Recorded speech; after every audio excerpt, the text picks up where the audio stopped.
A post-capitalist vision. Thriving through kindness, sustainability, and equity. This presentation outlines a vision for a highly automated post-capitalist economy centered on kindness, sustainability, and equity, detailing its structure, benefits, implementation challenges, transition plan, and core principles. This vision prioritizes liberation from drudgery, equitable resource distribution, and ecological regeneration, ensuring technology serves collective well-being, not private profit. Core principles. 1. Kindness and cooperation.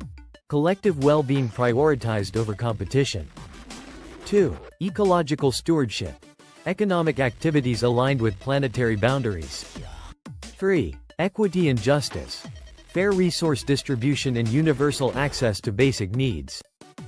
4. Liberation from drudgery. Automation freeing humans from repetitive and undesirable labor. 2. Structure and benefits. A post-capitalist economy, driven by advanced robotics and AI, decouples labor from resource access, enabling 1. Universal access. High-quality housing, food, healthcare, education, and other essentials without employment requirements. 2. Environmental preservation. Sustainable, automated production optimized for minimal waste and emissions. 3. Human flourishing. Increased time for art, learning, community building, caretaking, and creative pursuits. 4. Democratic decision-making. Resource allocation and production priorities determined democratically. 5. Focus on well-being. Shifting the focus from GDP growth to well-being metrics. 6. Liberation from drudgery. Automation handling undesirable tasks, freeing humans for fulfilling activities. 3. Key components. 1. Automated production systems. Advanced robotics and AI managing manufacturing, agriculture, construction, and basic services. Smart resource management via AI, renewable energy infrastructure. 2. Resource distribution. Needs-based allocation. Democratic input on priorities. Localized production and distribution where feasible. Universal Basic Services, UBS, and Universal Basic Income, UBI, funded by robot taxes, carbon fees, or sovereign wealth funds. 3. Social organization. Focus on community building and mutual aid. New forms of meaningful activity and contribution. Education promoting cooperation and sustainability. Multi-scale democratic governance. 4. Democratic control of technology. Public ownership of critical tech. Open source platforms. Ethical AI governance. 5. Hyper-efficient, zero-waste systems, smart circular economy, decentralized renewable energy. 6. Equitable access to automated production, localized fabrication networks, food autonomy. 7. Governance and redistribution, global resource commons, reparative global taxation. IV. Implementation challenges. 1. Technical. Developing advanced automation, creating sustainable production, building new infrastructure. 2. Social, political. Resistance from beneficiaries of the current system. Massive coordination required. Cultural shift from competition to cooperation. 3. Economic. Managing the transition period, preventing economic disruption, international cooperation. 4. Potential pitfalls. Concentration of power, dehumanization, ecological risks.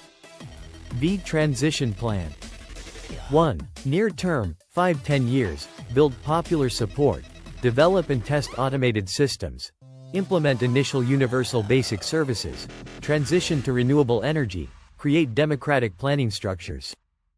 2. Medium term, 10-20 years, scale automation, expand universal services, reform education, strengthen international cooperation, phase out unnecessary work.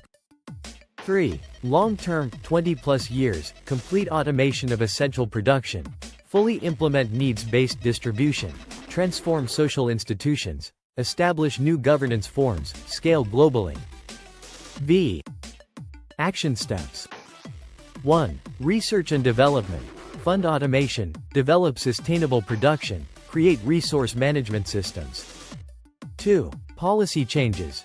Universal basic income trials, worker ownership programs, environmental regulations, democratic economic planning. 3. Movement building. Education campaigns, community organizing, coalition building, demonstration projects. 4. Institution building. New democratic structures, alternative economic institutions, education programs, international cooperation frameworks. 7. Detailed framework elements. 1. Governance. Participatory democracy, bioregionalism, Global Equity Council. 2. Economy. Circular systems, commons-based ownership, universal basic services and income. 3. Resources. Global allocation framework, decentralized energy, food sovereignty. 4. Society. Education for empathy, cultural shift, restorative justice. 5. Technology. Democratic technology, automation for liberation, blockchain for transparency. 6. Trade and finance. Ethical trade, community currencies, interest-free finance. 8. Transition strategies. 1. Phasing out capitalism through gradual policies. 2. Global solidarity through debt relief and technology sharing. 3. Safeguards against new power hierarchies. X. Social and cultural shifts. 1. Education for a post-work society. 2. Cultural value beyond labor. 3. Universal leisure. X. Safeguards. 1. Anti-monopoly laws and decentralized governance. 2. Human oversight in care roles. 3. AI prioritizing planetary health. 11. Daily life examples. 1. Farmers using AI for sustainable practices. 2. Individuals pursuing community projects. 3. Global resource sharing. 12. Conclusion. This post-capitalist vision prioritizes well-being and ecological health over GDP growth. It requires systemic shifts in values, governance, and economics, offering a resilient and equitable future where humans and nature thrive. Success depends on broad public support, effective opposition management, technical advancement, international cooperation, and maintaining stability during the transition. The path forward involves local experiments, building support through tangible benefits, expanding successful programs, creating necessary institutions, carefully managing the transition, and ultimately scaling globally. This model offers a path to a world where machines serve life, not profit.